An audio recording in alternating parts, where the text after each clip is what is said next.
Okay. Um, so we shall begin.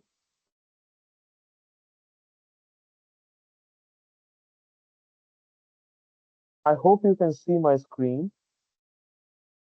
If if anyone can just unmute themselves and just say if you can see my screen and hear my audio. Yes, sir. Visible and hearable. Okay, thank you. Yes, Okay, sir. so okay, sure. So this is the first session, and the course is titled uh, "Probability for Data Science." Um, uh, I hope you have managed to have a look the um, at the syllabus of the course. Um, so it appears to me that this is what we'd call a first course in probability. Uh, um, and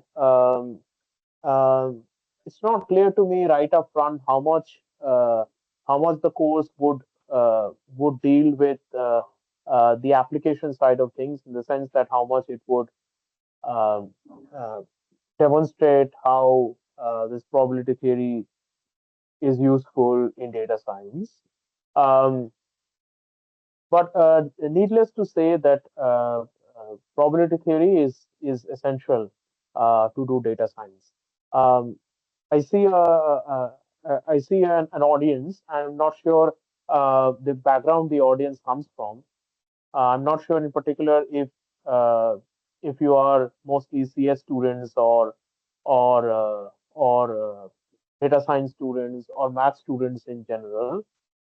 Uh, so um, so if you have any particular feedback uh, today or during the course of subsequent sessions, uh, feel free to let me know.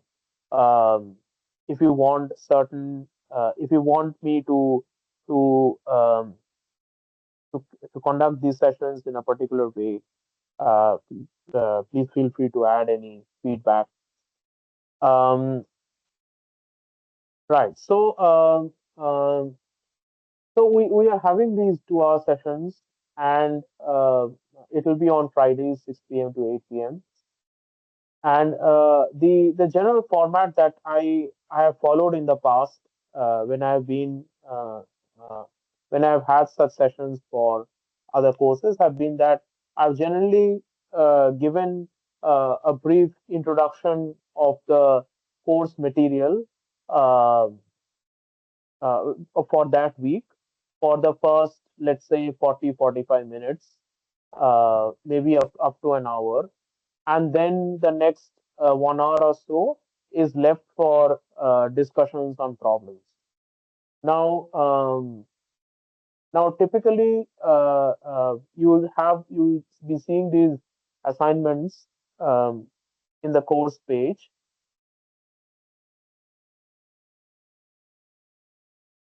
and these assignments, there will be generally be about 10 questions in these assignments. Uh, I will not I will not solve the problems for the assignments, because the way I understand it is that the assignment uh, submission date is is after today's session. So if I spill out the answers, then there's no point. So instead, what I'll do is that I will give indications how to solve particular problems. So you'll see those 10 problems. I'll give like general hints or general strategies to solve those particular problems. Uh, if time permits, we can look at somewhat more complicated, or not complicated, but like other examples, other problems which are outside of the uh, which are outside of the assignment problems. Um, I would also encourage you to ask me particular doubts if you have any during the course of uh, uh, let's say problem solving that you might be doing yourselves. If you have any problems which may not be related to the assignment problems, um, uh, you're free to ask me those questions as well during the session. But otherwise, uh, if you have any questions, you can always stop me and ask them. Just unmute yourselves and ask your question. Uh, Otherwise, if I'll start from now if you don't have any further questions. Um,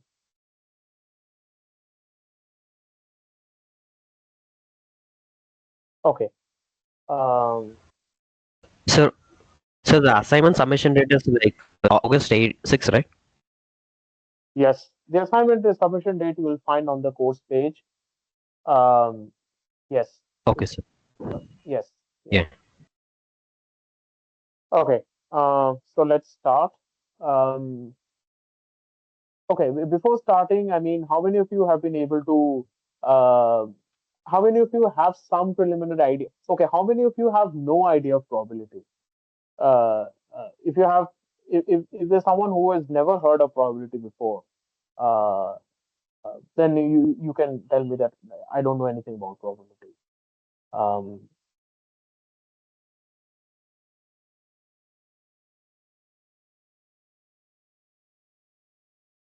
Okay, I don't see anybody, so I'm sure everyone has seen probability before. Okay, so this is the first week, and the first week has essentially it talks about what we call as probability spaces. Um,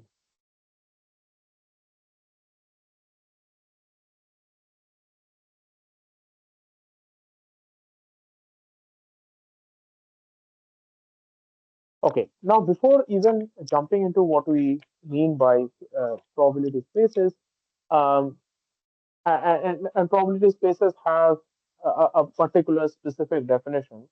But before going in, yeah, someone asked me if we can access the recording. Yes, of course. All these sessions are recorded and they will be uploaded to YouTube. The links you will be able to see in the course page itself. I think I don't have to update the link. The link gets updated by the system. Uh, but yeah, all these sessions are recorded. Okay. Um, Right. So before even diving into what we mean by probability spaces, the probability spaces have a particular definition. So we are interested in yeah. So I mean, if we talk about how probability arose, uh, so probability is like So probability as a subject of math, it arose because people have always thought about uh, people have always wondered about the question of randomness. Okay, so for instance, so randomness is, and this is not really this is not a precise mathematical definition, but randomness is some kind of a process or something which we are not able to explain. Right. For instance, let's say whether it will rain today or not is something you can predict with a certain amount of uh, predictive accuracy, but you cannot say for certain whether it will rain or not. Right. So, I mean, when you have events like these, whose causality is not exactly deterministic. So, I mean, if it rains today, there is a perfectly deterministic reason why it rains today, which is explained by, let's say, some physical phenomenon. But the underlying physical phenomenon is too complicated for us to, for the layman to decide whether it is going to rain today or not, right? So, so therefore, what happens is that you have in your mind some model um, of of whether it is going to rain today or not. Okay, so let's say you walk out of your house today and you decide, okay, there is a 50% chance that it'll rain today, or maybe you think in your mind today is a 20% chance or it'll rain today. Okay, now of course this a priori assumption, which is the kind of percentages you assign in your mind of whether it will rain today or not can be influenced by other factors. So, for instance, if it's the rainy season, then you are going to assign a higher amount of chance to whether it will rain today. And if it's some other season, you're going to assign a lower amount of chance. If it's a perfectly sunny weather, you're going to lower your you're going to lower the chance of it raining today. If it's cloudy, you think it's more likely to rain today. So all these specific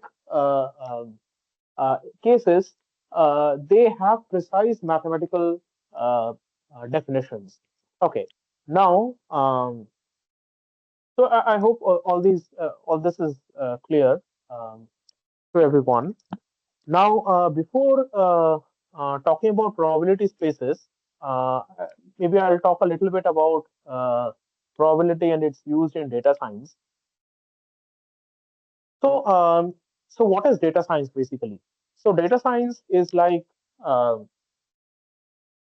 or rather, why is probability even relevant in data science? So, in data science, uh, just give me 1 second.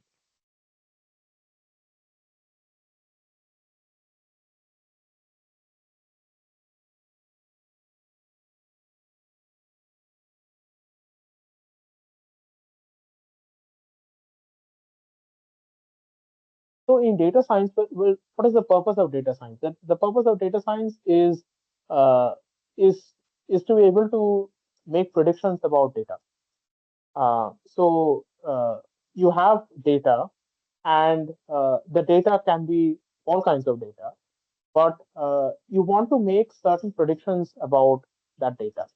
So, for instance, if you are doing something like image classification, perhaps some of you are from data science backgrounds. For instance, if you're doing something like image classification, then of course, let's say you want to classify whether some image is the image of a bird or the image of a dog or something else, right? Now, uh, now what the typical way in which a data science algorithm works is that um, it tries to learn an underlying model for the data. So when I say an underlying model for the data, what it means is that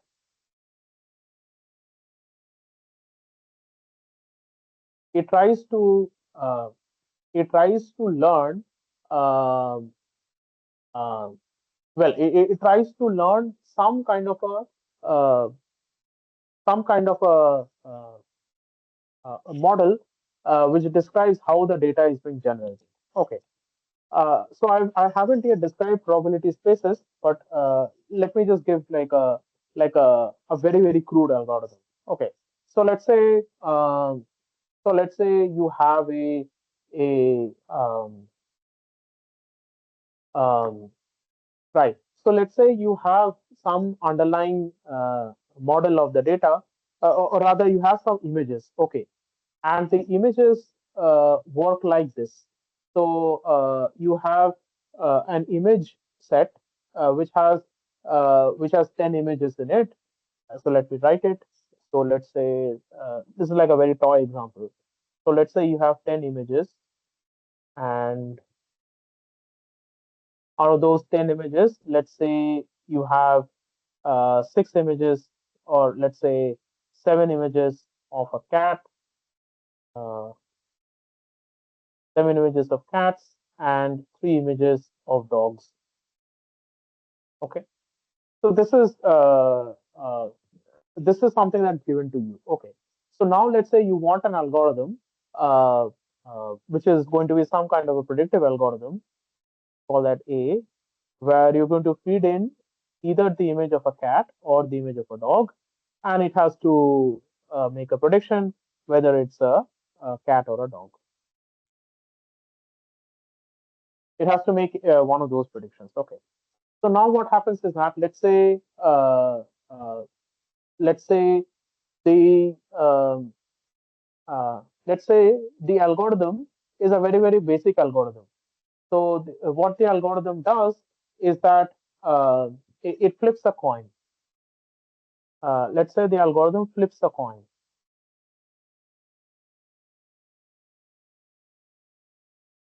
Okay, and when it flips a coin, what it does is that with a probability of I haven't even described what probability is, but I hope this is elementary stuff, so most of you would be knowing this. So it flips a coin, and what it does is that with a probability of 3/10, it says dog, and with a probability of 7/10, it says cat. Okay, so it doesn't learn anything, but what it does is that it just randomly flips a coin, and uh, and that coin has and that coin has, let's say, the probability of showing up of heads as 3/10, and the probability of showing up as cat as some 7/10, and it randomly if head shows up it says dog, if cat shows up it says cat.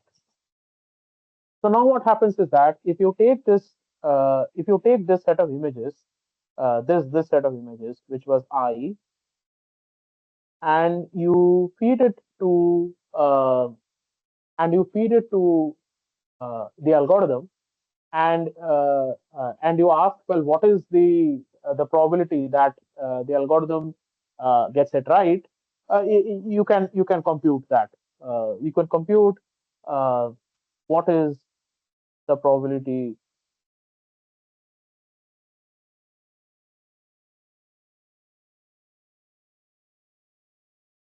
that A gets it right.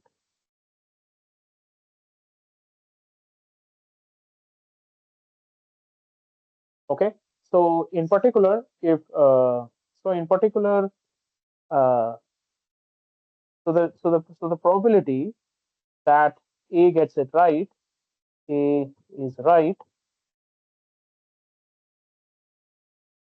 is the probability that head shows up, head shows up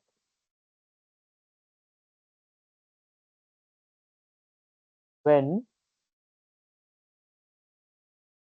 when it's a dog. So this is head and this is tail. When it's a dog, plus the probability that tail shows up when it's a cat, right? Okay. So this is a valid. Uh, so if the image that you're feeding is a dog, you want head to show up so that it reports dog. And if the image that you're feeding is a cat, then you want tail to show up so that it's a cat. Okay. So now what happens is that um, okay. So you have this set. Okay, you have this set I of images,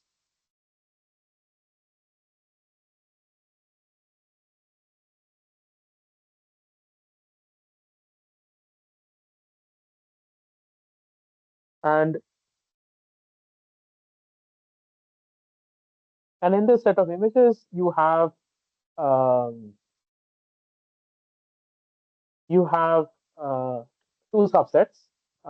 Let's call them ID and IC. So this is the subset of dogs, and this is the subset of cats.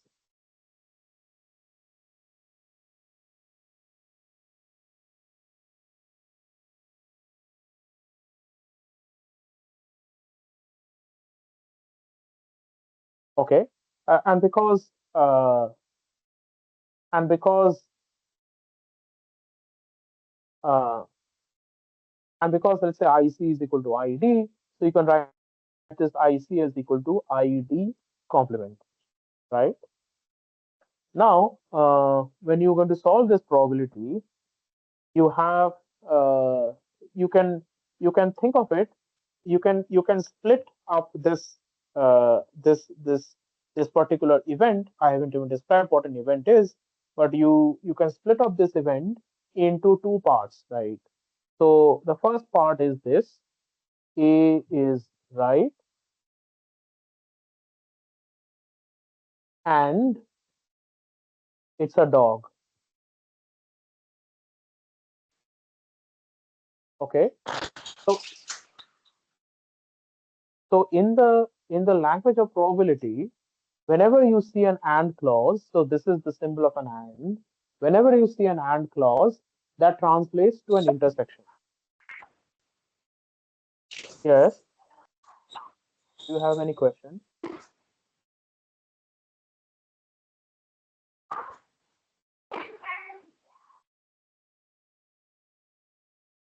Hello. Do you have any question? If you do not have any question, I encourage you uh, uh,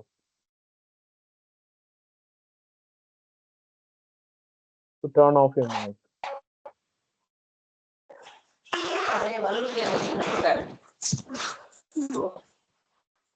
Hello.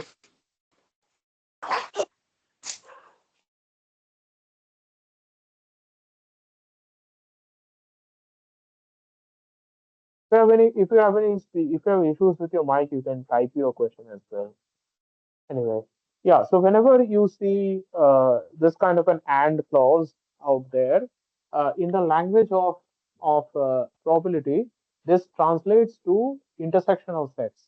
So this set, uh, so the set of um, so the set where A gets it right, okay, uh, you can write that set as equal to uh, A gets it right, A right. This is one set, and you intersect it with it being a dog, which is ID. Similarly, you have A right. This is a set, and you intersect it with ID complement, where ID complement is just equal to IC. IC is a set of cats.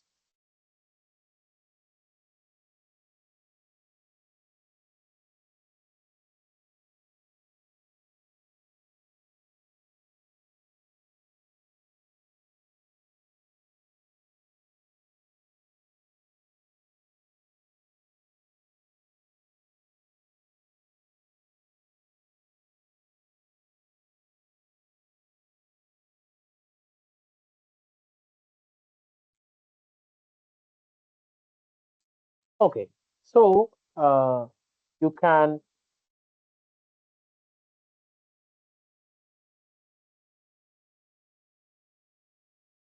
Okay, so now let us look at this set, which is uh, which is A being right. A is my algorithm, and I feed it a dog. Okay, so in the language of probability, you'd be calling these as events. So this is one event. This is the event whose probability I'm trying to compute, and this is another event ID. ID is the event that I have fed a dog into the algorithm. So so because in the image set, there are three dogs and 10 images. Let us assume that the chance that let's assume that there's a uniform chance that a dog and a cat shows up, so that this ID can show up with a probability of 3 by 10. Okay, but we are trying to understand the probability of this guy, A being right and ID. Okay, now notice that uh, whether uh, uh, so uh, so A being right, intersection ID uh, is is equal to is equal to A showing up uh, A showing up heads. Yeah, A showing heads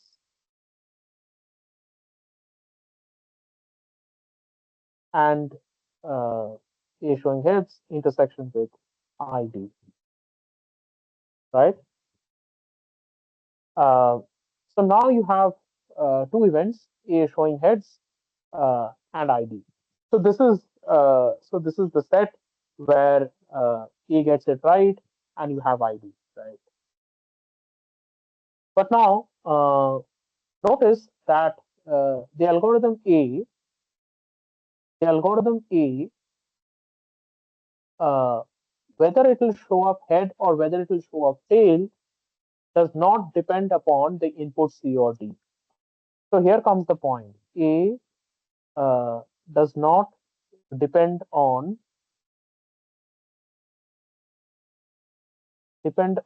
the input to produce the output.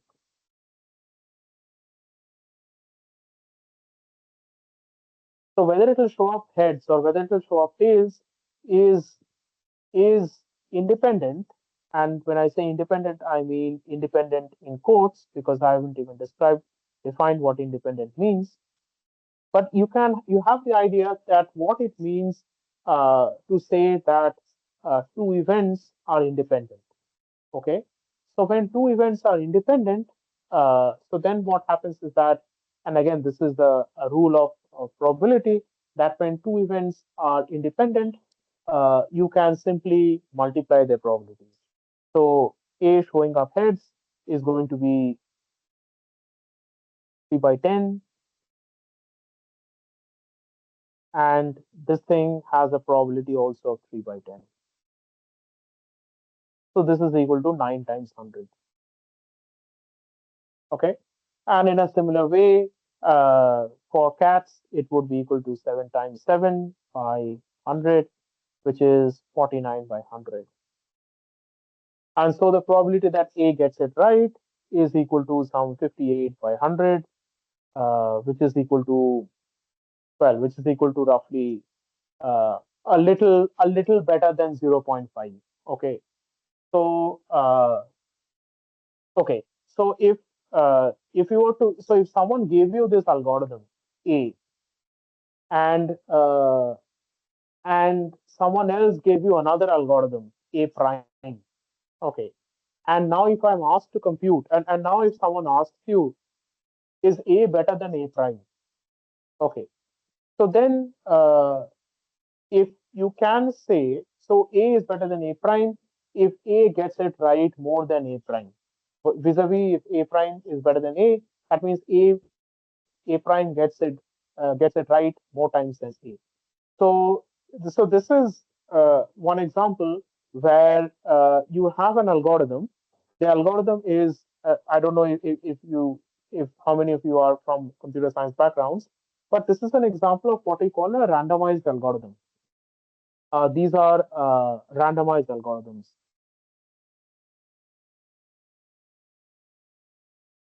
A randomized algorithm is an algorithm in which the output is not one fixed uh, number.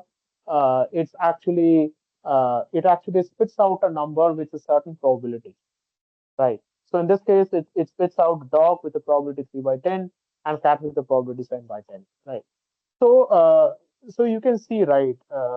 Like, if I want to develop a data science algorithm which learns something about the data, then this toy example shows that okay, this is not an optimal way to learn cats and dogs. Okay, even though in this case I know that the training data that I have, which is I in this case, is biased in some sense because you have more images of cats and less images of dogs. In the real world, you do not want in the real world you do not want anything like that. So an algorithm like this, it does not learn anything about the data. It doesn't tell. It doesn't. It's not. It's a very crude algorithm. It doesn't. It can't tell apart what's a cat, what's a dog. What it does is that it has memorized the data. It has somehow memorized by saying that okay, I've seen more examples of cats and less examples of dogs. So uh, uh, therefore, cats must occur with a higher amount of probability. So this is what this algorithm does. It has memorized stuff. Okay, so I hope this example is clear to everyone, and I hope that um, uh, I've been able to maybe motivate a little bit about how probability is or what probability is. Now we're going to actually look at the formal definition of probability. Um, yeah, so let's talk about probability spaces.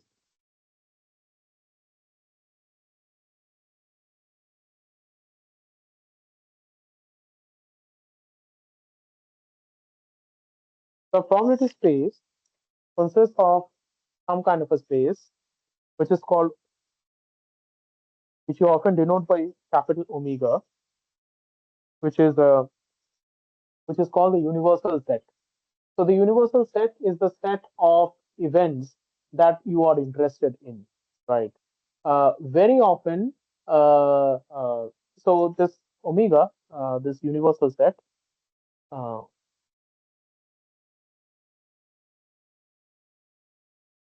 if you ask me what is the cardinality of this set, the cardinality could be a finite set. Let's say you're tossing a coin, and the set of events you are interested in are only heads or tails. Nothing else is possible. So it could be a finite set. It could be a countable set. Let's say you're dealing with, let's say you have something you're dealing with all natural numbers. It could be a countable set, or it could very well be an uncountable set. You're dealing with set of all possible real numbers and so on. So this omega is called the universal set. You have um, uh, you have some other you have a sigma algebra on omega, which we call which let's say you denote by um, something. You can denote it by capital sigma also, or let's just denote it by p, the script p, and you have a measure on mu. Okay. So P is a sigma algebra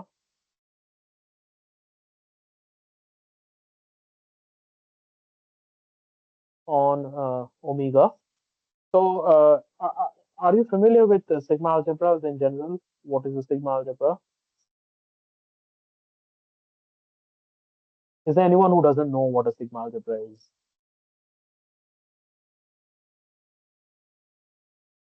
All right. Okay. Um, okay. So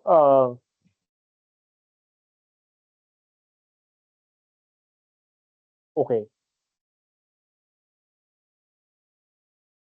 All right. Sure.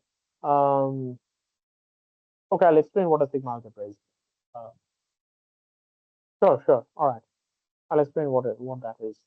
So So, so omega is your is a set of uh, all possible events that can happen. Okay, uh, and P, the sigma algebra on omega, what it is that it is a collection of subsets. It is a collection of subsets of omega. Right. So, okay. So it's not so. If you take omega, omega is a set, and I hope you know what a power set is, right? So power set is a set of all possible subsets of omega. This P is a subset of the power set. In other words, it is a collection of some subsets of omega. And now the question is, okay, if we have omega, why do we not consider the entire power set of omega, right? Like for instance. Um, Like for instance, if we have, let's say you are tossing a coin and you can get only heads or tails. So my universal set is head or tails. Uh, I can look at heads. I can look at tails. Uh, I can look at the empty set. I call phi.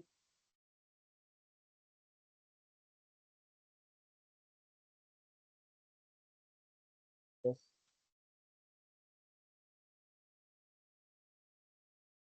So basically, different symbols for different types of sets. No, that's not what I mean. So omega is a universal set. Okay. Uh, and this script P is a collection of subsets of omega. It is a collection of subsets of omega. So let's take an example. Let's take the most basic example, head and tails. All right. You have some head or tails, and um, um, yeah, you have heads and tails, and then you consider a collection. Let's call this P. So this has head or tails. It has just head, just tail, and it has the empty set phi as well. So this is the empty set. Now, so in this case, this P is exactly equal to the power set of omega. Omega in my case was equal to just head and tails, right? So this P is in the language of probability, it's called events. It's called events in the sense that, uh, like, from a practical viewpoint or from a physical viewpoint, what it means is that it is the collection of um, it is the collection of uh, subsets which have some meaning to me, right? Not everything has. It's not necessary that if you give me any kind of a universal set, it's not necessary that all subsets of that universal set uh, have anything meaningful to me.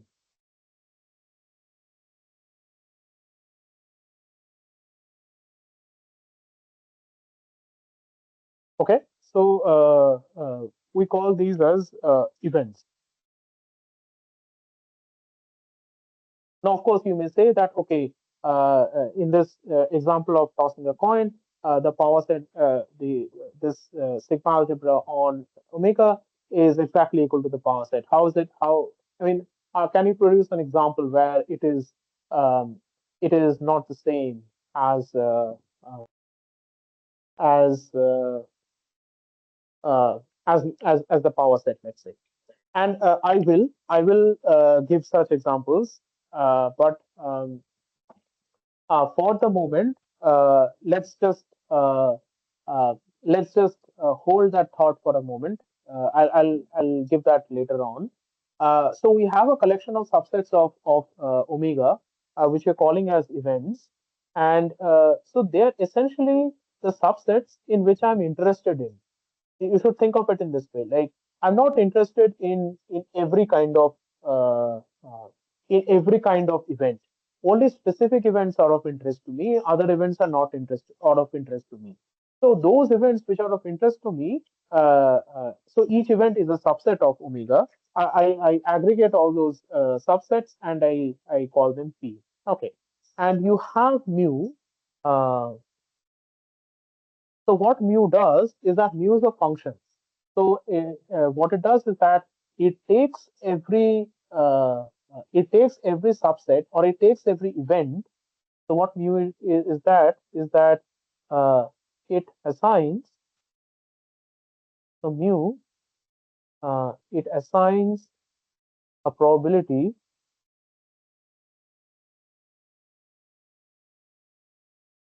to every event. In other words, mu. So what is a probability? So probability is just a number. So in other words, what mu does is that for every event in P, so it's a function from P. So for every event in P, it assigns the number. But it's not just any number, it's a non-negative number, and it's a number between 0 and 1.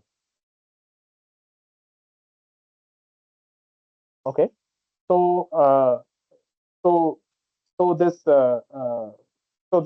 probability, what probability is after all, it is assigning a particular weight to a particular event, right? For instance, if you have a fair coin, um, then what would you do? You would assign a half probability to head, a half probability to tail, right? But if you have, let's say, a biased coin, then you may not want to put half probability to the head and half probability to the tail. But in other words, uh, what we generally always assume is that a probability space has this universal set, or this sometimes called the sample space. Uh, then it has a collection of events that we're interested in. We call that P, and then it has a function which for every event it assigns some kind of a fraction. uh, it assigns a number, real number between 0 and 1, which is the likelihood. This is how you're supposed to think about it. It is the likelihood of that event occurring. Okay. But it doesn't end over here. So a sigma algebra has certain properties. So a sigma algebra, uh, uh, let me write over here. A sigma algebra is not just any collection of subsets.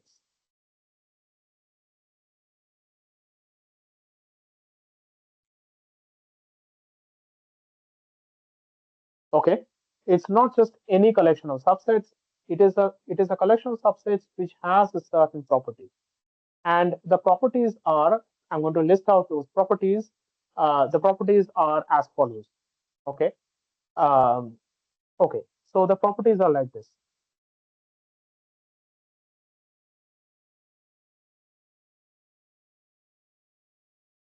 Right. So now there are going to be a couple of properties, but I'm going to explain why we want my sigma algebra, which I'm going to denote by the script p. Why do I want my sigma algebra to have those properties, right? So if you have two events that are occurring, uh, you can ask. So let's say let's take a slightly different, a slightly better example uh, where you're throwing a dice. Okay, so dice has six faces, and you can ask what is the probability that a one shows up, or a two shows up, or any one of the numbers shows up. Um, but you can also ask what is the probability that one, two, or three show up, right? Or you can ask what is the probability that three, four, that three or four or six show up, right? In other words, you may not be interested in other words, the space of events that you are interested in, you are also interested in in asking unions of those events. So so something like, uh, if we ask three or four or five showing up, right? So that is technically equal to 3 union 4 union 5. So we are interested in unions of events. And so sigma algebra must have this property that if you have A1 and A2, if these are two events which are contained in P, then A1 union A2 must also be in P. Okay, uh, fine. What else? Um,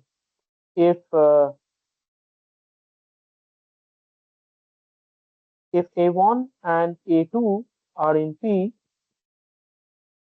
then A1 intersection A2 must also be in P, right? If uh, if A is an event in P, then its complement must also be in P. So, if for instance, if I think of these are like very intuitive to think about why these properties are kind of included in the definition of the sigma algebra. So, if the probability of uh, if the event three is important to us, the event complement of three is also interesting to us. So if A is contained in B, then C, then A complement must also be contained in C. Okay. Uh, some more, my whole space, my total space is also included in P. So it must be included in P, right? Uh, and not only that, the empty set phi is also included in P, right? Now you can ask why is this empty set included in P?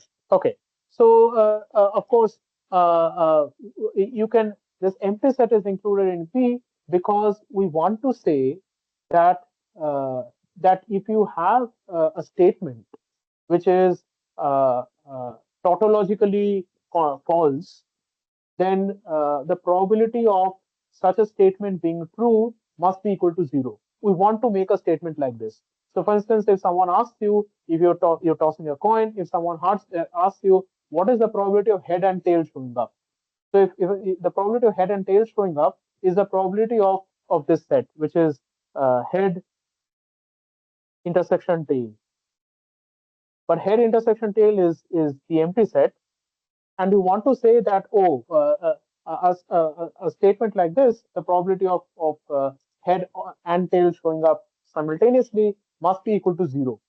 So in order to say that it must be equal to 0, the intersection of these two guys must also be there in P. It must also be an event that we have to consider, and the intersection of these two guys is the empty set, and so you must have the empty set in the sigma algebra as well, right? But there's also one important property which which I'm going to write down right now, uh, and that property is this: if you have a countable collection of subsets, so if A1, A2 up to sorry, so let's say if I from 1 to uh, infinity is a countable collection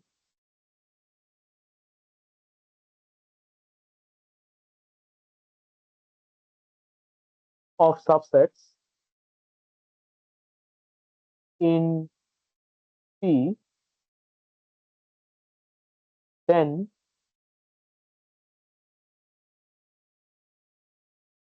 the union of this countable collection is also there in P.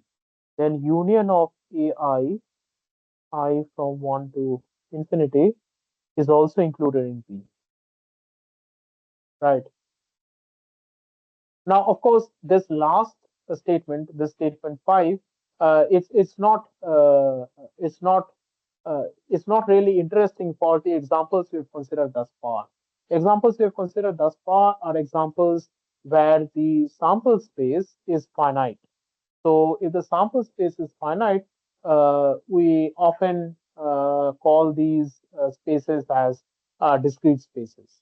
But it's not necessary that a discrete space is finite. A discrete space has to be countable, right? But all the examples that you're showing that we discussed thus far are in which the sample space is a finite sample space. But this fifth, condition or this fifth property is useful if the subset, if the probability space that you are dealing with is um, is an infinite probability space, and we'll talk about that in a moment. Okay. So I hope these properties are clear to you. If you have any questions, you can ask me. We're running slightly out of time, but okay. So this is all about P. Now I recall we have this function from P to 0, comma 1, which is my actual probability. It takes my event, which is my, it assigns to every event a number, which is its probability. Now again, so this mu is called a measure. It's called a probability measure.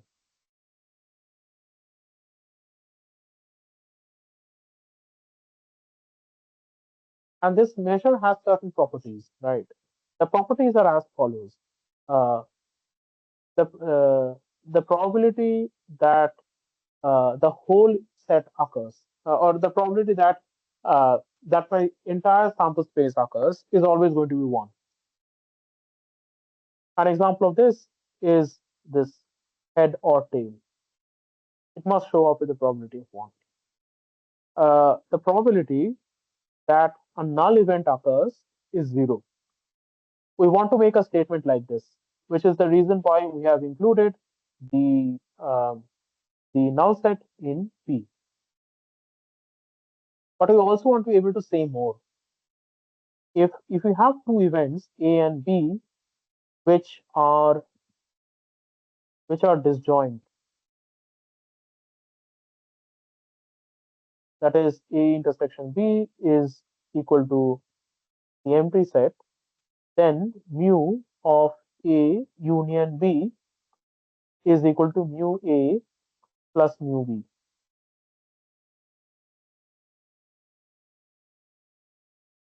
right?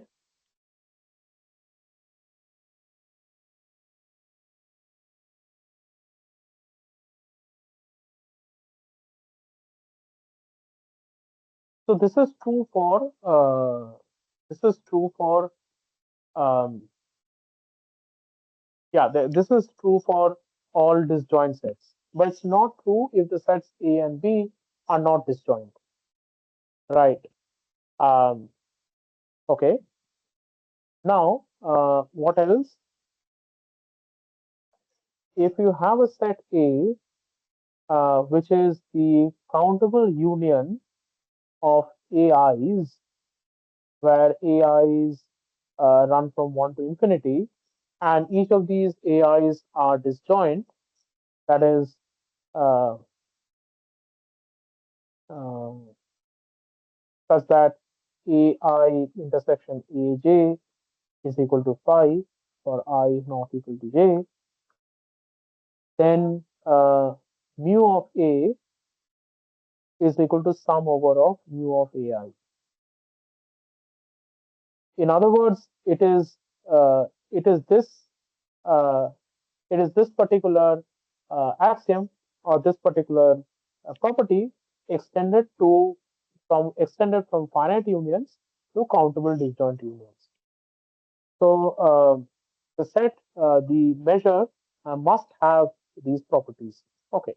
Now, of course, you know about familiar results in probability that so this mu, which is the probability. So sometimes instead of writing this as mu, we can write sometimes as p. We can write sometimes as p of a. Sometimes we can write it as pr of a.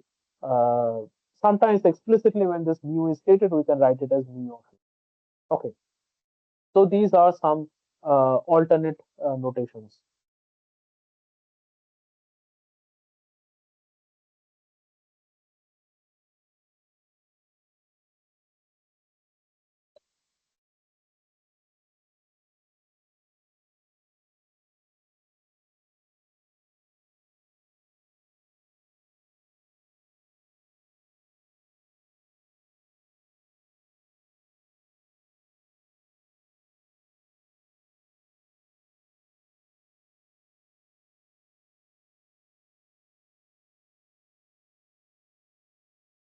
Okay, I hope it's clear until this point. If you have any questions, you can ask me.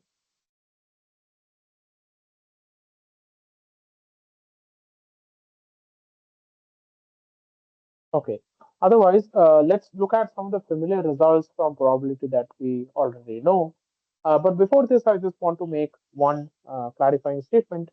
So, if A and So, B, yeah, so sorry for the so, interruption. I have a doubt actually.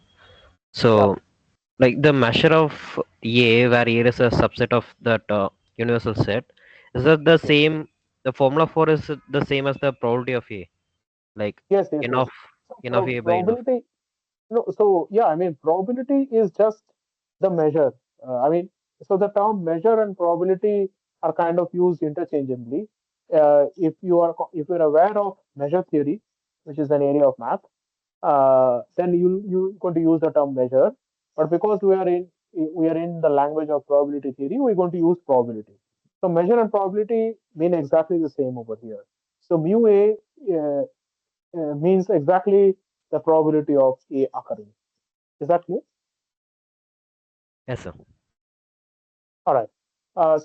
Before proceeding, I just want to say one thing. So if you have two events A and B, um, which uh, uh, which are included in my sigma algebra P, um, then you know that A union B is included, A complement and B complement are included, A intersection B are included. But also, this implies that A minus B is also included. And the reason why A minus B is actually included um, is because,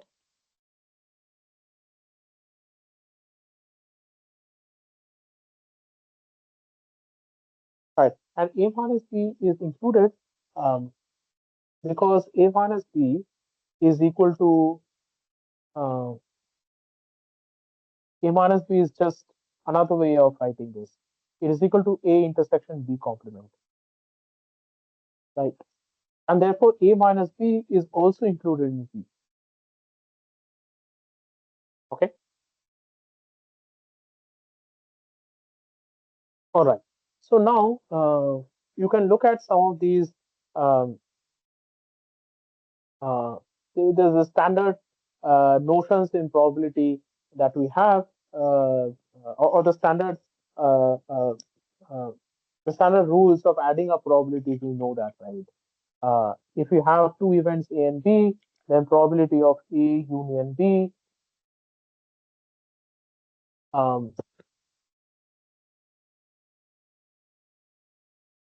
is equal to probability of A plus probability of B minus probability of A intersection B. Right. Uh, yeah. And well, how do you arrive at something like this using the notion that we have described before? So notice that uh, if you have two sets A and B, then A minus B is equal to A minus A intersection B, right? So the probability of A minus B is equal to probability of A minus probability of A intersection B.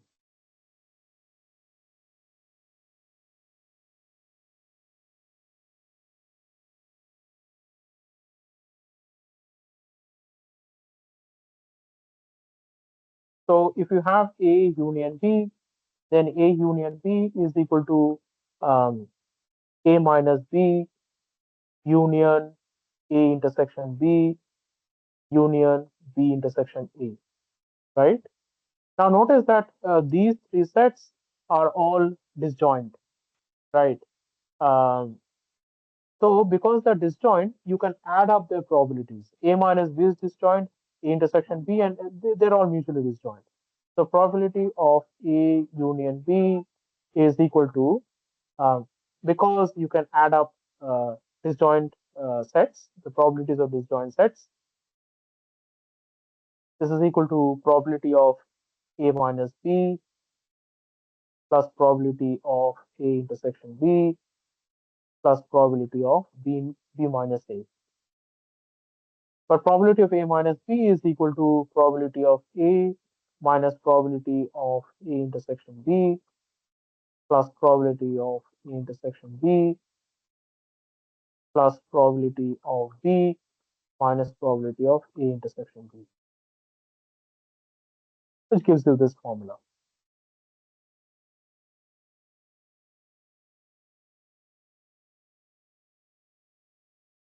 Okay.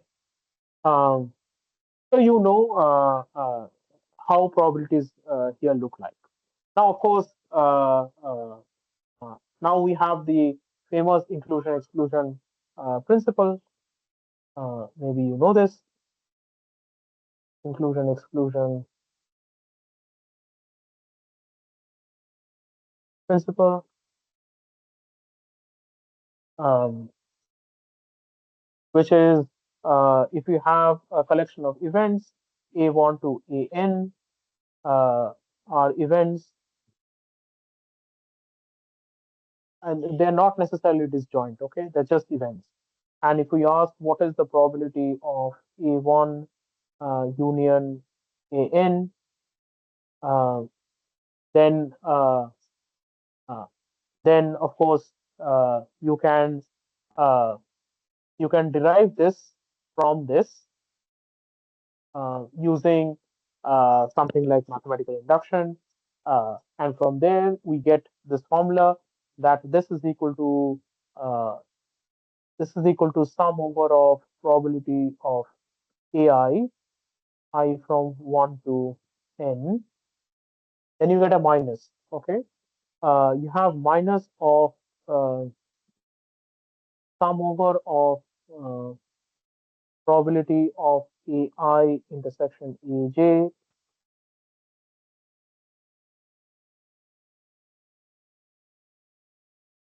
where I is less than J. Okay, plus you get these guys, the sum over of probability of AI intersection AJ intersection AK, where you have I less than J less than K, and so on. Now the next term would be a minus up to so on. And you get this basically from this. But this is a very important formula to learn. It's an important thing to have to bear in mind because this will show up in many problems and many situations. Similarly, if we ask you what is the probability of of the intersection of these events, uh, then of course you can because the probability of the complement of a space is equal to 1 minus that. So let me just write it down over here. So probability of a complement is equal to 1 minus probability of A, right? Because A union A complement is equal to the universal space, and these are disjoint. So probability of A plus probability of A complement must be equal to the probability of the universal space, which is equal to 1. So if we ask you the probability of these intersections of events, you can write it as equal to 1 minus probability of A1 intersection up to AN complement, right? And the this is I hope you know this. The complement of an intersection is just this. So it's probability of A1 complement union up to AN complement. And now you can, of course, you have a way to compute this probability using the inclusion exclusion principle. All right. I hope it's clear.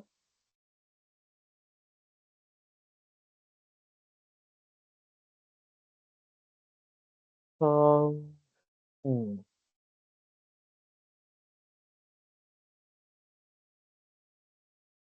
okay. Um,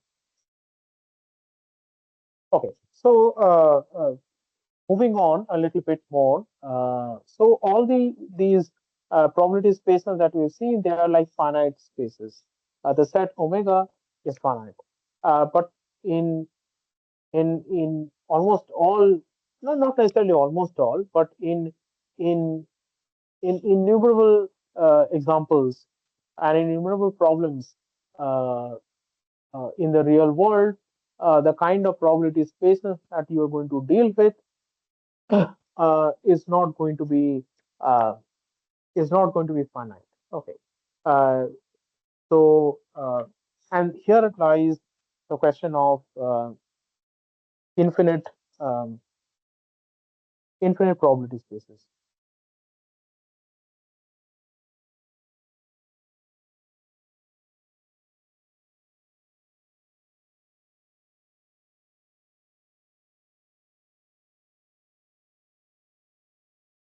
Okay. Um, so let's take an example.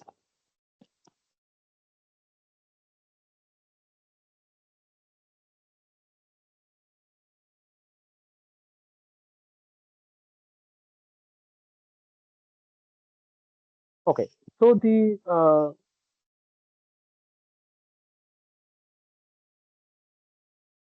hmm, okay. Let's take one example like this. So, for instance, let's say um, uh, let's say there is a queue. Okay, a queue in front of a shop, let's say, or a stall, or something, and we want to ask how much time does it take for a person. So let me just draw a situation like this, where you have, let's say, some kind of a ticket counter. Okay, and you have people lining up uh, to buy tickets. Okay.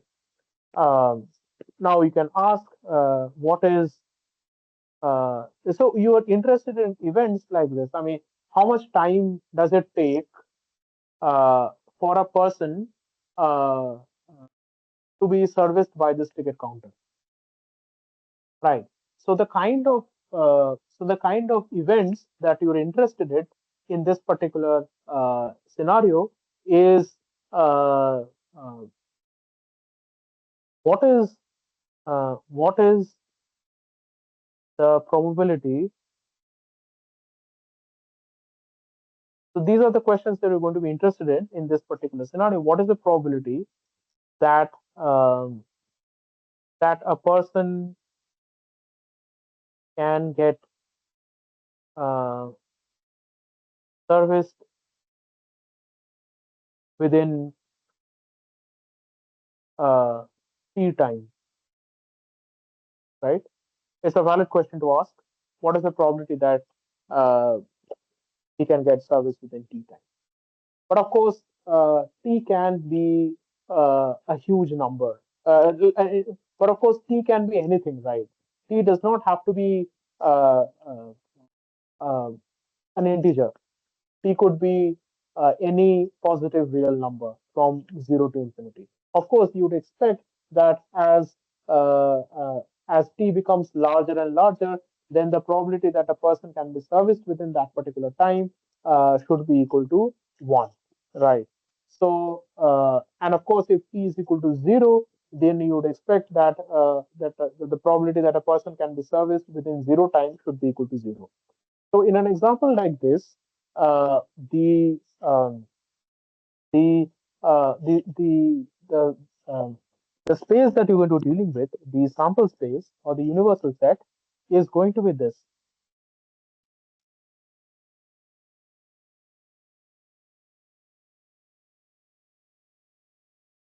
The universal set is going to be r greater than equal to 0, which is the set of all possible real numbers. Okay, and um,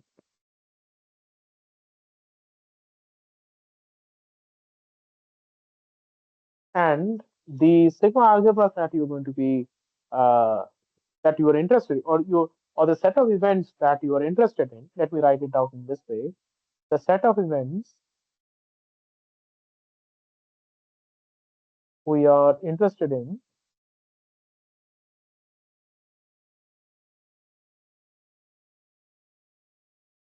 are basically of this form, are basically your intervals like this, 0 comma t, where t is some positive real number,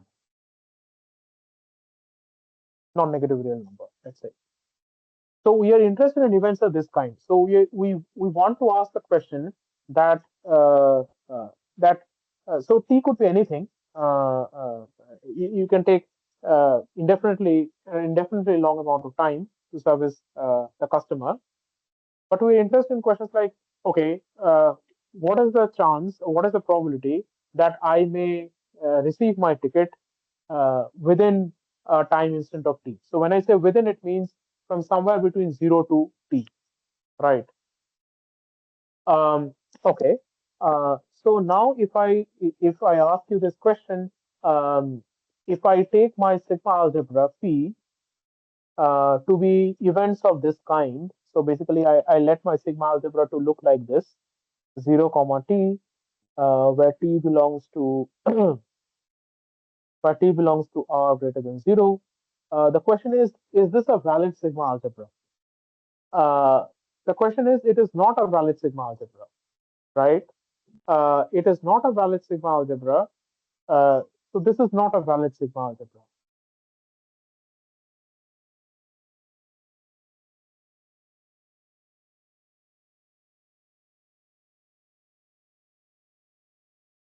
Um, can anyone unmute and say why this is not a valid sigma algebra?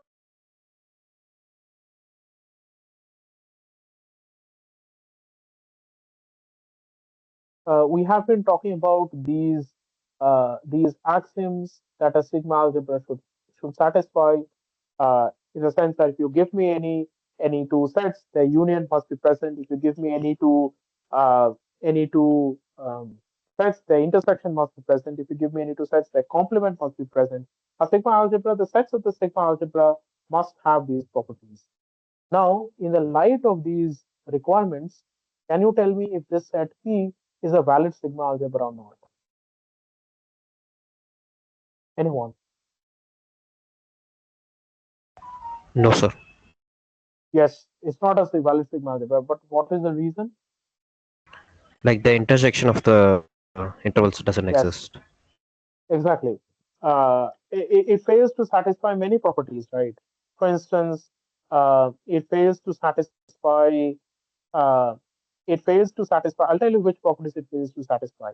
It fails to satisfy this property. It fails to satisfy this property, uh, and it also fails to satisfy this property.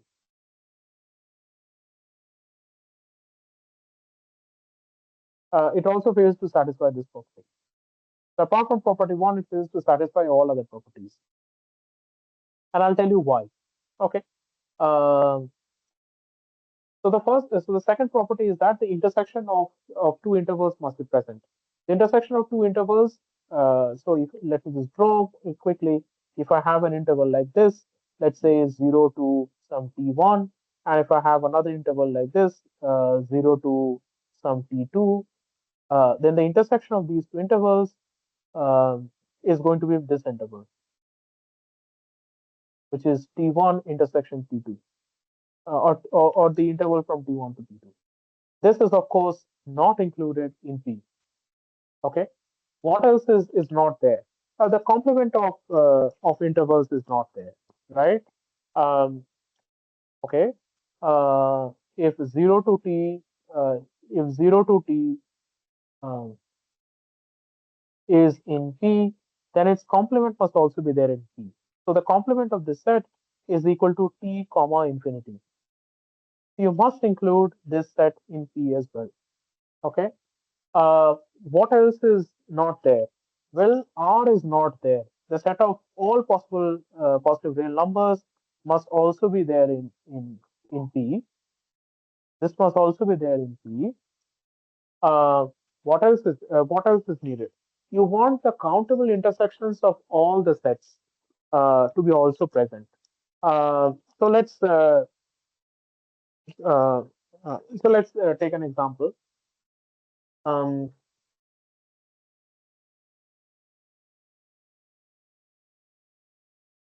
hmm, okay. Let's take this particular example. Um, let's take uh, 0, comma.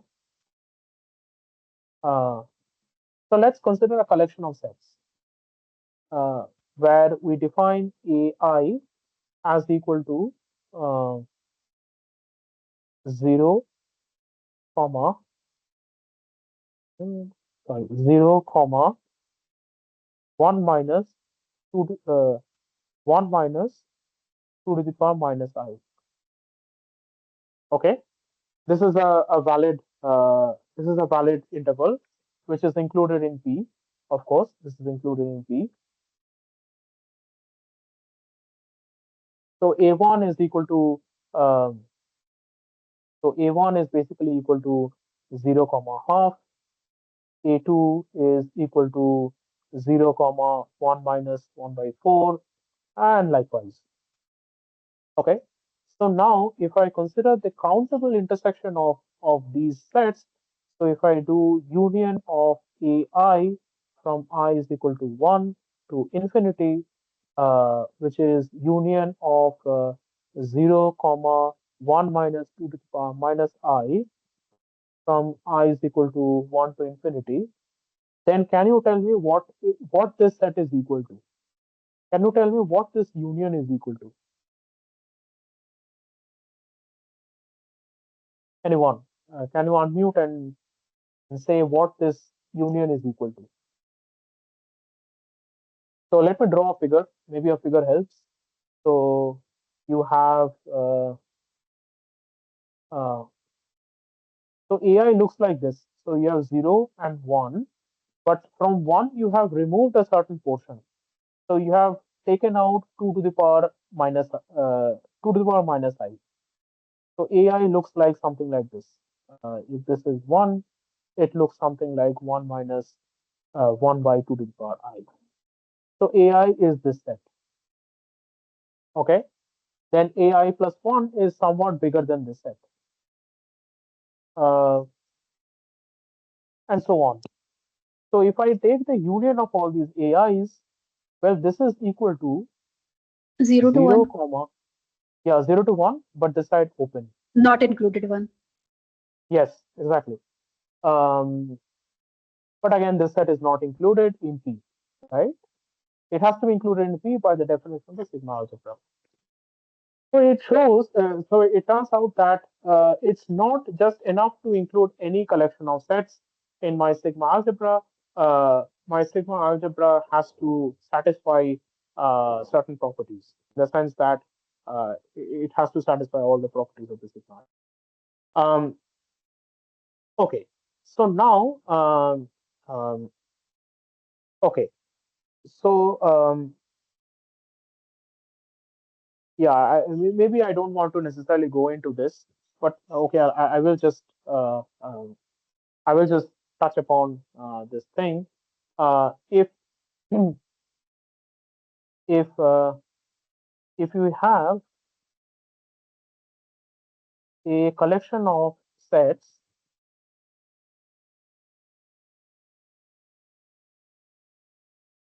sets some collection of sets, okay, let's say AI,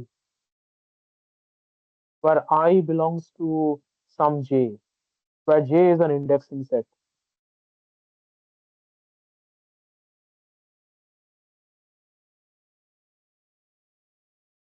Okay, J need not be finite, J need not be countable, J could be an uncountable indexing set. Okay, we can say what is the sigma algebra generated by this collection of sets.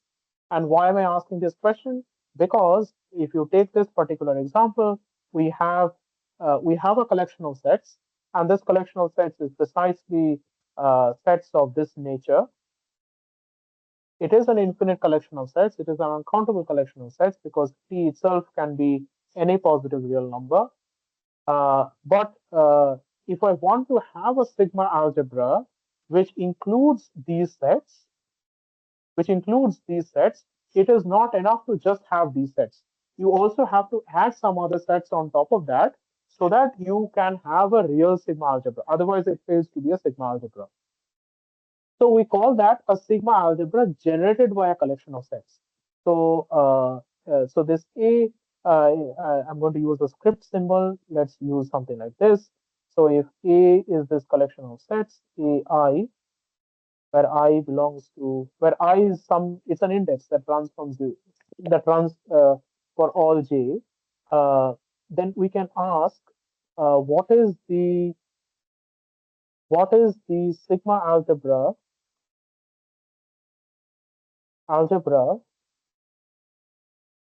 generated by generated by this script A. Okay, so the sigma algebra generated by this script A it is a definition. It is a definition, and the definition is as follows. So the definition is that we're going to write this as sigma of A. So sigma of A, which is called the sigma algebra generated by A, this is the smallest sigma algebra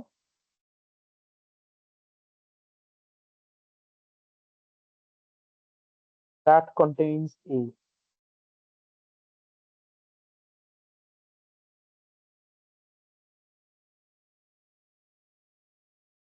Okay. Now, what do we mean by smallest sigma algebra, right?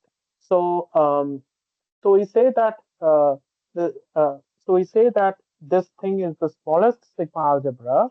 What this means is that if you give me any other sigma algebra, so if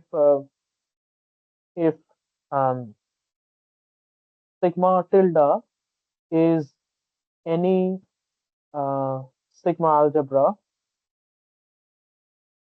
that contains this collection A, then sigma of A is included in sigma tilde. Okay. So in other words, you can consider all possible sigma algebras that are out there, and you can ask if the smallest sigma algebra is basically contained in all the sigma algebras that contain A. I'm going to describe what I mean by this with an example. But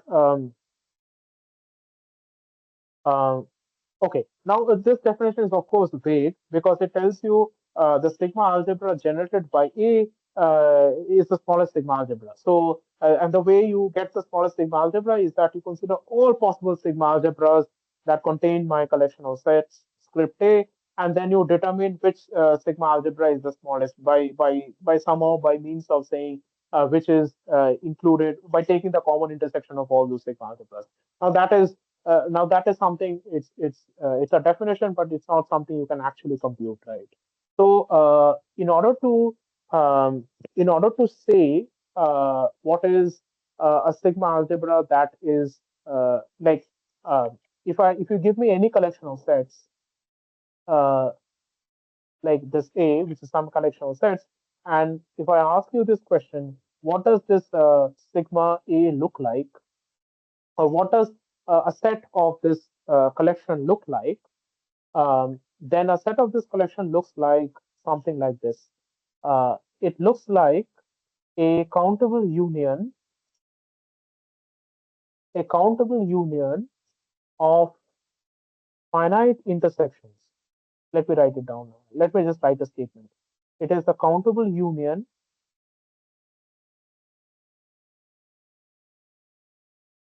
of finite intersections.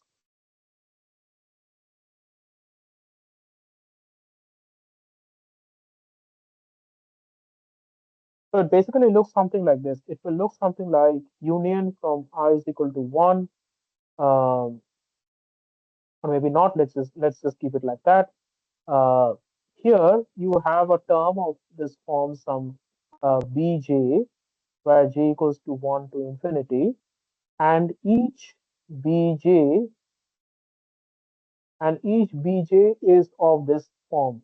It is equal to some um, intersection of a uh, ai1 uh,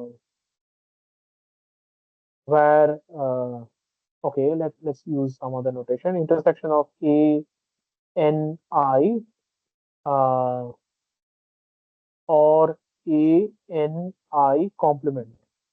Okay, it's either ANIs or ANI complements, where these NIs are a subset of J prime, where NIs run over J prime, and where J prime is finite. In other words, like to write it down completely, um, to write it down completely uh, um, like it basically looks something like this. It would look something like some a in one intersection, a in two, maybe some a in three, and maybe like three terms.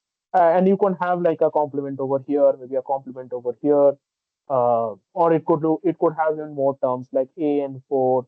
You could have a complement here and so on. Okay, so you have to consider these finite unions, uh, finite unions, and the finite unions have not arbitrary, but countable unions. So it's countable unions of finite intersections. And when I say intersections, there can be some complements over here. So this is what a general set would look like uh, in uh, uh, in these in the sigma algebra generated by A. So in other words,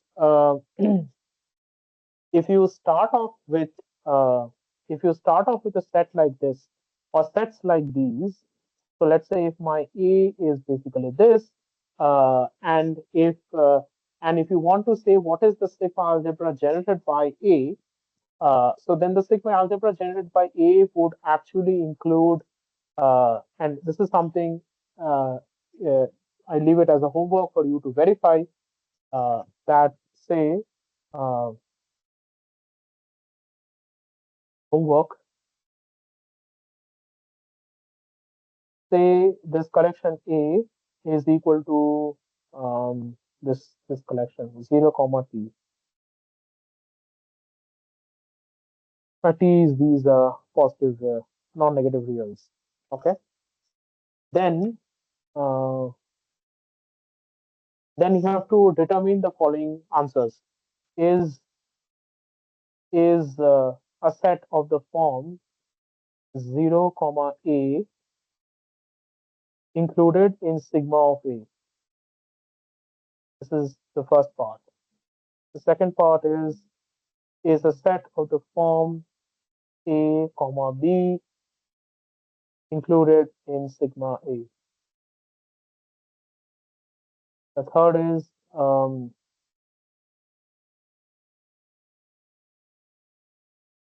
a mm, yeah. The third is a set of the form um,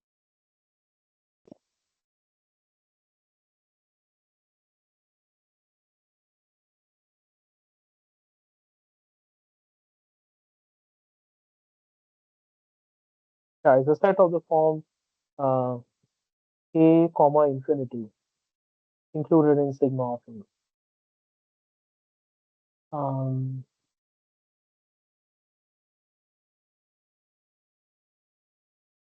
Yeah, I think these are valid questions.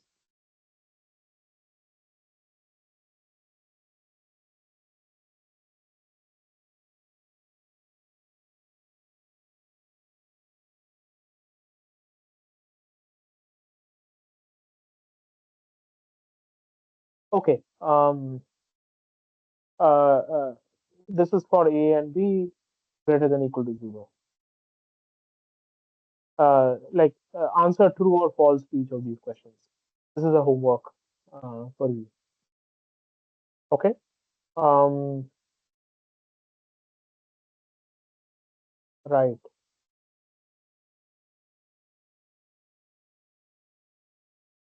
All right. And finally, one more term, which is this.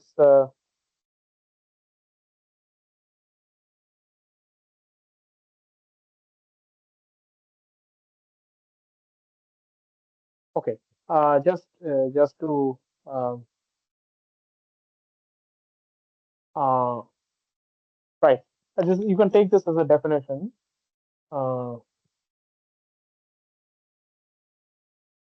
So let's say my sample space is R, the set of all possible real numbers. Okay. Then this is a definition. Uh, then the sigma algebra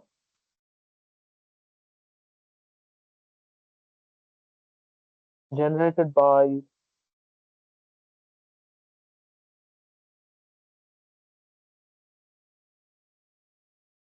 generated by sets of the kind minus infinity comma t is called the Borel sigma algebra on R.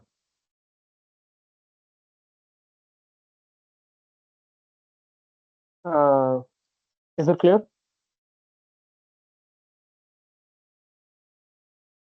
Yes, sir. All right. If someone has a question on that is.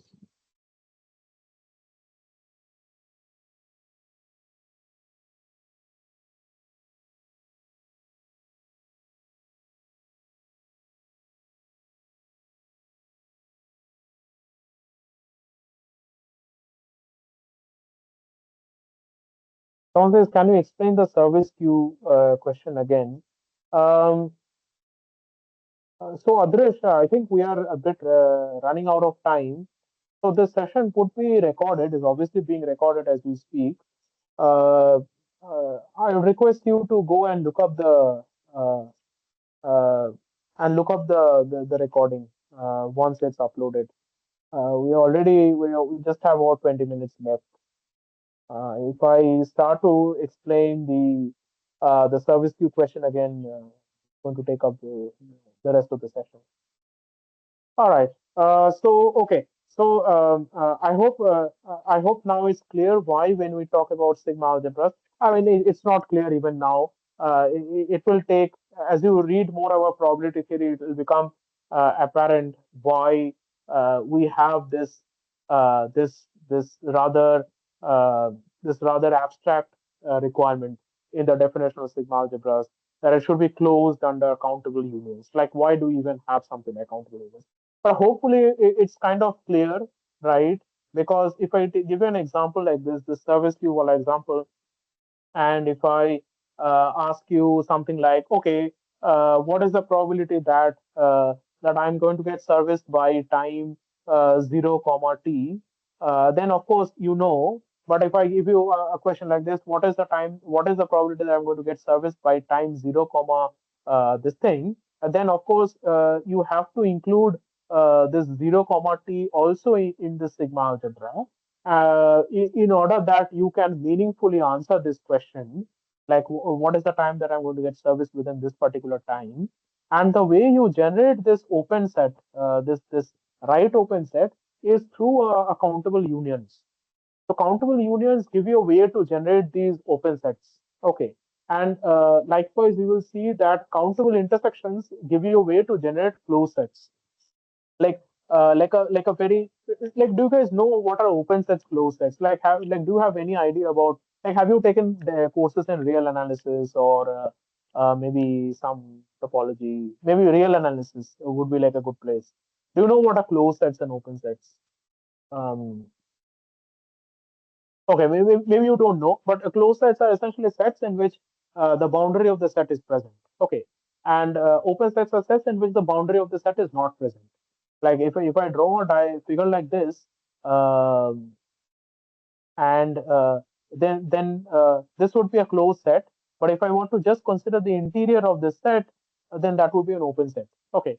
So now the question is, if I let's take an example. So if I have something like this open rectangle, so let's say I have this open rectangle.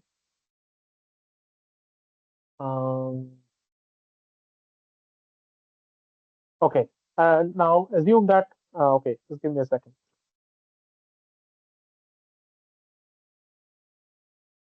Let's say I have this open rectangle. So dotted means that the boundary is not included. Okay. Now, if I ask you how to generate this open rectangle from closed rectangles, okay, like starting from closed rectangles, how to get to open rectangles using intersections. Okay. So the way you do this is basically as follows. you kind of consider a um, well ah okay. So the way you do this is basically as follows. You consider a rectangle like this. Okay, which is uh, which is kind of close to the border of this rectangle, but not exactly equal to that thing. Okay, and you call this set sum a0 or a1. Okay, and now you grow this set a little bit more. Okay, you kind of extend this, you stretch this boundary a little bit more. You bring the boundary somewhat closer to this. Okay, you call that new set a2. Okay, then you do this a little bit more, a little bit more, little bit more. Now, when you take the limit of this growing sequence of sets, uh, when you take the limit of this growing sequence of sets, you'll end up getting this open set. Okay, so starting from these closed sets, uh, if you take a limit of a growing sequence of sets like these, you will end up getting these open sets. Conversely, if you have open rectangles like this, and I ask you, okay, you have open rectangles, and how to get from open rectangles to closed rectangles? Well, what you do is that, let's say this is the closed rectangle you want to get to. You consider a slightly enlarged set. So in this case, you consider a slightly smaller set. In this case, you consider a slightly enlarged set. You call that A1. Okay. And now you slowly shrink this set over this side. Okay. You slowly shrink this rectangle, and you call that set A2. You call that set A3. And if you take the limit of that shrinking sequence of sets, you will get this closed set. Okay. So this is how you can go from, let's say, open sets to closed sets and closed sets to open sets via countable intersections and countable unions. Okay. Now, of course, you can ask the question. Well, we were dealing with intervals. Why are we suddenly working with rectangles? And the reason why you are suddenly working with rectangles is that you will see later on that when we start to deal with random variables, you're not going to have just one random variable. You can have two random variables, three random variables, and so on. So when you have random variables, not just two or three or four, then if one random variable takes values in real numbers, then the product of those two random variables is going to take values in R square, R3, R4, and so on. And so when you look at these higher dimensional spaces, uh, you are going to no longer deal with intervals. Now you're going to deal with regions. You're going to deal with these open cubes or closed cubes or likewise. Okay. Um, so this is like slightly looking ahead. This is not all the material that I have discussed here is not strictly relevant um, to the first week of this course. Maybe some of the material is just not relevant to the course at all. But I felt okay because sigma algebras are a part of the first week. It's uh, it's only right that it's kind of discussed in some details. All right. Don't have a lot of time left. Uh, The first week, the questions are easier. I guess you guys would be able to kind of answer them relatively easily. Um, let's look at a few examples. Sorry.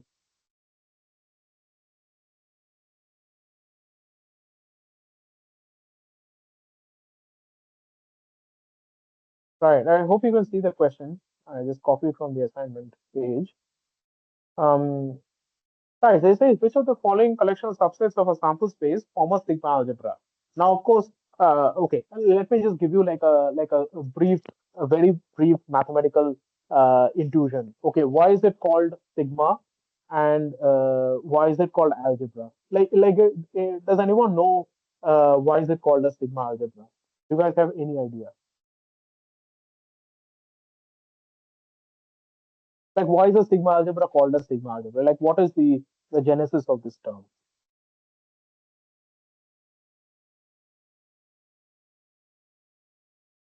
Okay,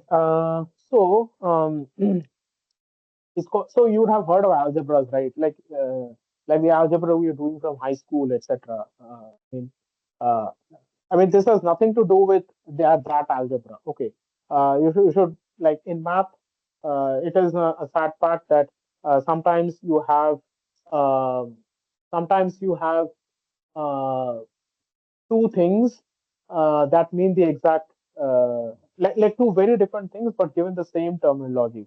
Okay, so you should not think of algebra as the algebra that we do over there. Okay, but an algebra is uh, you can think of an algebra in this way, like an algebra is something which has an additive structure on it and a multiplicative structure on it. Okay, like in a very loose sense, this is not like the actual definition. So an algebra is basically a vector space, and on that vector space you have a multiplication operation defined on it. Okay, but of course, here you don't have any vector spaces, right? Um, but what you do have over here is that uh, you have two operations. You have the union operation and you have the intersection operation. Now, the union operation behaves like a sum in some sense because if you do A union B and if you do intersection C, then this is equal to A intersection C union B intersection C, right? So this behaves like a sum and this behaves like a multiplication in a very crude sense. Okay, so this is one reason why you can it's called an algebra, and it's called sigma because sigma basically stands for summation. Okay, this is some I think it comes from some German word. So sigma basically stands for summation, and this sigma basically means that it's closed under countable unions. So like think of sigma as if like writing sigma, uh, the way which is the standard notation for the summation. So it's like as if it's closed under countable union. So that's why it's called a sigma algebra. Okay. Okay. I hope it's clear now. So here, of course, it's a very simple problem because the sample space is a finite space. So all you need to do is you need to check if the properties that we have discussed for the sigma algebra, namely union, closure under union, closure under complement, closure under intersection, uh, the whole set is being present, the null set being present. You have to check if these properties are getting satisfied. Okay. Um, there's no point in checking countable unions because you have only a finite set. Okay, so hopefully this problem is an easy problem. Um, okay, just give me 1 second.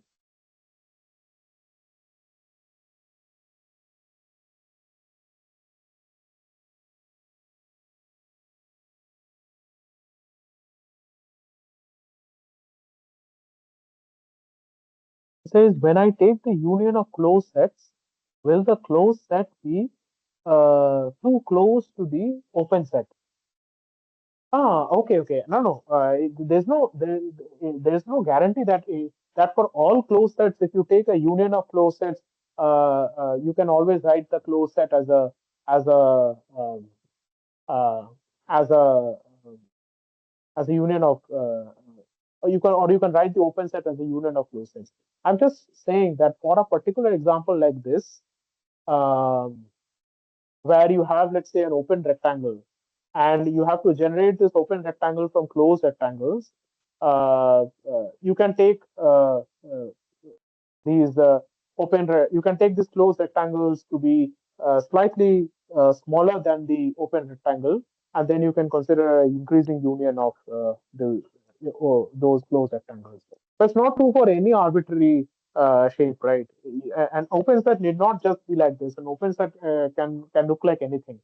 And it's not true that if you give me any open set or if you give me any closed set, I can start from a open set uh, then uh, and then approximate it as a shrinking intersection of open sets. So no, it's not necessary that every closed set is going to be a shrinking intersection of open sets. Neither does every open set have to be like this. But yes, for certain good spaces, yes, it's going to be true. For certain good spaces, um, I'm not going to discuss that. It's not related to the course. If you're interested in a field called topology, then you can look up these. Okay.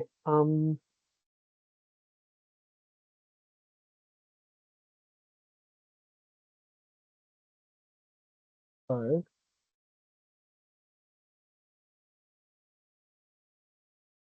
Okay. The second is a fair coin is tossed three times, and the sample space S is defined as a set of all possible outcomes.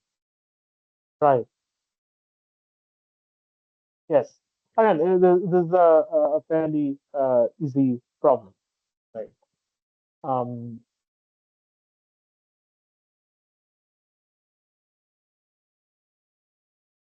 right.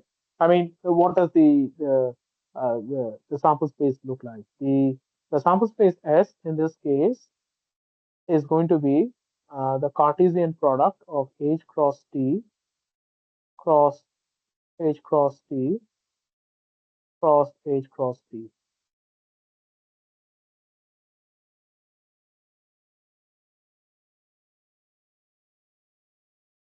So the sample space is going to have a total of 8 elements. Okay. Now, what are the number of elements in the power set of S? Okay. It's a basic question. Um,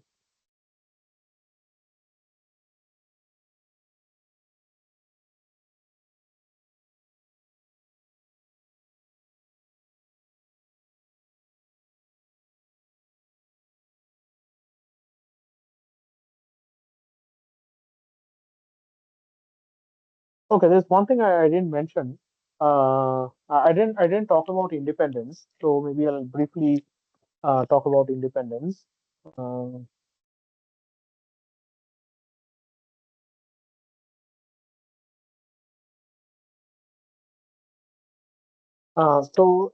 again, you have a probability space. So when I say probability space, you have to the the the the thing you have to have in mind is that you have a sample space, you have a sigma algebra on that sample space, and you have a probability measure, which I want to just write as PR. Why not? Um, we say that two events are independent. We didn't complete question one, right? No, as I said, I'm not going to spill out the answers because if I spill out the answers, then there's no point, right? The assignment submission date is after the session. It's on 6th of August.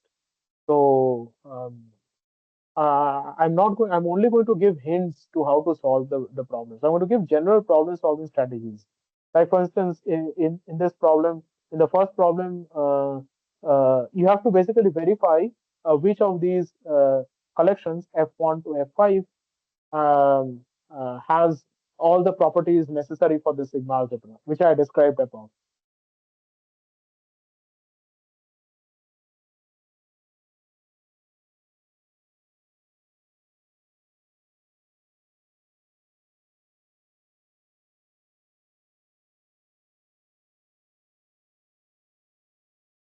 Okay. Um, yeah. So I'm only. I'm not going to. I'm not going to. Um, I'm not going to solve the problems and give it. That would not be fair. Uh, that would actually be against the terms of this course. Okay, so independence is this. So if you have two events A and B, then we say that A and B are independent if the probability of A intersection B is equal to probability of A times the probability of B. This is when we say that two collections, the two sets are uh, independent. Um,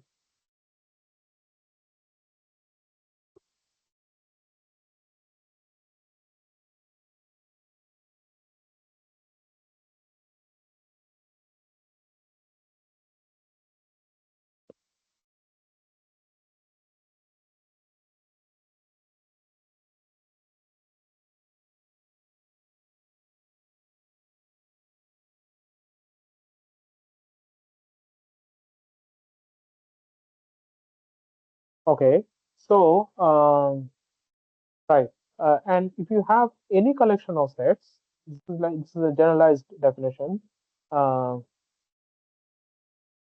if if AI, where I is in some indexing set I, which is a, and if each of if this is a collection of events, any collection of events,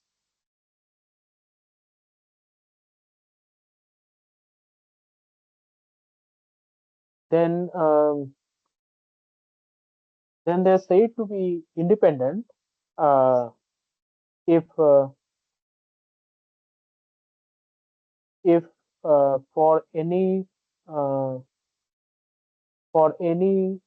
I prime, which is a subset of I, where I prime is finite, where yeah, it's a finite set.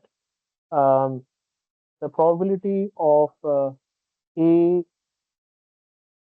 probability of intersection of AI AI prime, where I prime is an I prime, is equal to the product of probability of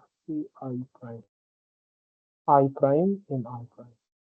Okay, so if you're giving me any collection of events, then you are supposed to take then for any finite subset of those events, if I take the probability, if I take the intersection of those sets, then the probability is just going to factorize out as multiplicative factors. So that's the definition of independence.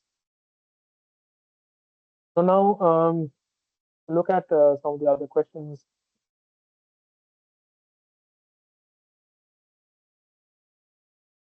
So you look at this question.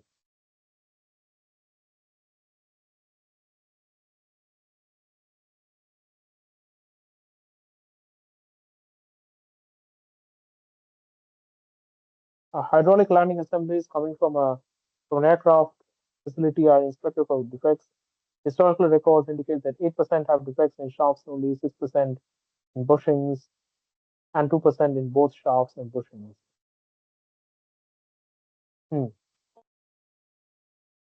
The probability that the assembly has exactly one of the uh, two types of defects is what? So okay. So this is a problem where you have to read a statement like this, and you have to translate it using the set theoretic notions or the set theoretic theory that we have developed, right? So you have so okay. So you are interested. So what are the events? What is the event space? Okay, you write down an event space um, where the event space is this. You write down a particular kind of event. Let's say A1. A1 is the event that uh, that uh, defect in shaft.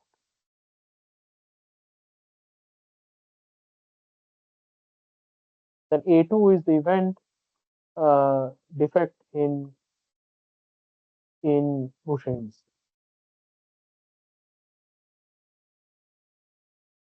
So sometimes in probability theory, I'm just clarifying a notation.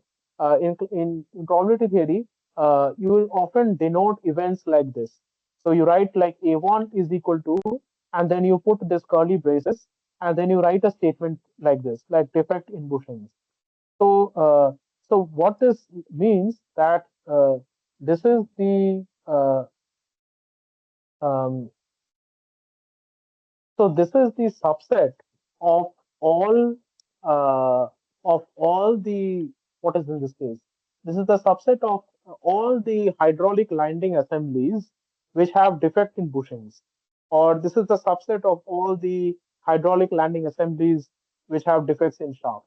So we often write it in this way. Now, of course, it's given to you that probability of A1, which is the probability of defect in shaft, is 8%, which is 0.08. And then probability of A2, which is defect in bushings, is 0.06. The probability of A1 intersection A2 is some 0.02, right? So now they're asking what is the probability that the assembly, that what is the probability that the assembly has exactly one of the two types of defects? So the event that they're asking is basically this. Uh, event is as follows. You write this down as events. Okay. Uh, defect in shaft, intersection, defect in bushings, complement. Okay. So it has a defect in shaft. Uh, it has a defect in shaft, but it does not have a defect in uh, bushings. Union, defect in bushings, intersection, defect in shaft, complement. Okay, I hope you can see why this is this. You have precisely defect in shaft, but not a defect in bushings, or you have a defect in bushings, but not a defect in shaft. So uh, this is equal to A1 intersection A2 complement uh, union A1 complement intersection A2. Okay. Now this is equal to A1 minus A2 union A2 minus A1. Okay. Um, and this is just equal to, well, now if I ask you the probability of this thing, we have just described, we have seen this, how to compute the probability of two events like this, right? These are disjoint events, and we know how to compute the probability. So you have to infer the probability from this information. Okay. Um, and then question 6 is a follow-up of this question. So you have to, so in problems like these, the way you should go about solving them is that you first define the events that you are dealing with. So you have the information, whatever the information is coming from the problem, you define an event. You have to identify the right kind of event that they're talking about, and you have to translate that language into a set theoretic language. Once you have done that translation into a set theoretic language, the rest everything just follows mechanically. The hard part of these problems is doing this language translation. Uh, Problem 6 is to be done in a similar way. Um, and then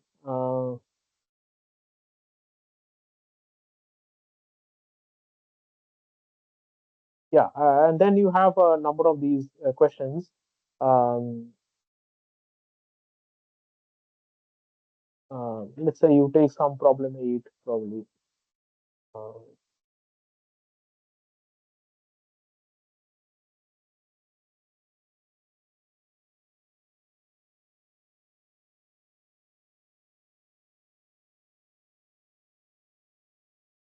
okay, so let A and B be events such that B is a subset of A. Um, you know the probability of B, probability of A minus B, and then the value of probability of A, right? So in this case, well, what is A? A is equal to A minus B union uh, union B, right? Because B is contained in A, so that is A. Now these are disjoint sets. B and A minus B are obviously disjoint sets. So their probabilities just add up. That's what you have to do. Um,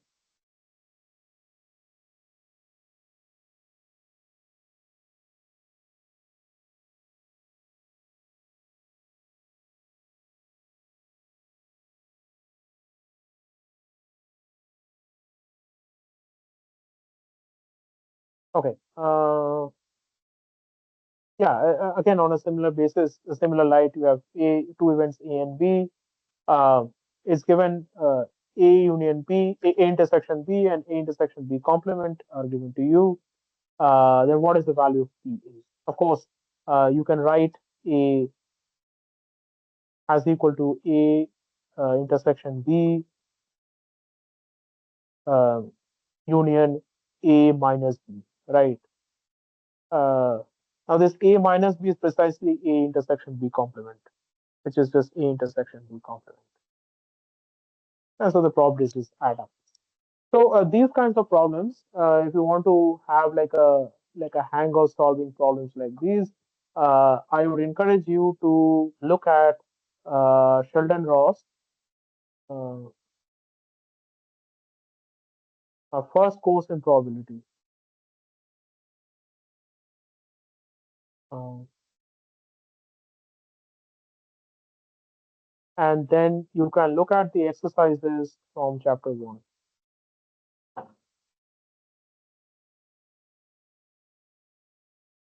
Okay, you'll get an absolutely massive number of problems which are of this kind, and feel free to dive into them. That will give you a hang of all these things. So we are out of time for today. I will stop the session here. If you have any question, you can ask me before I wrap up today's session.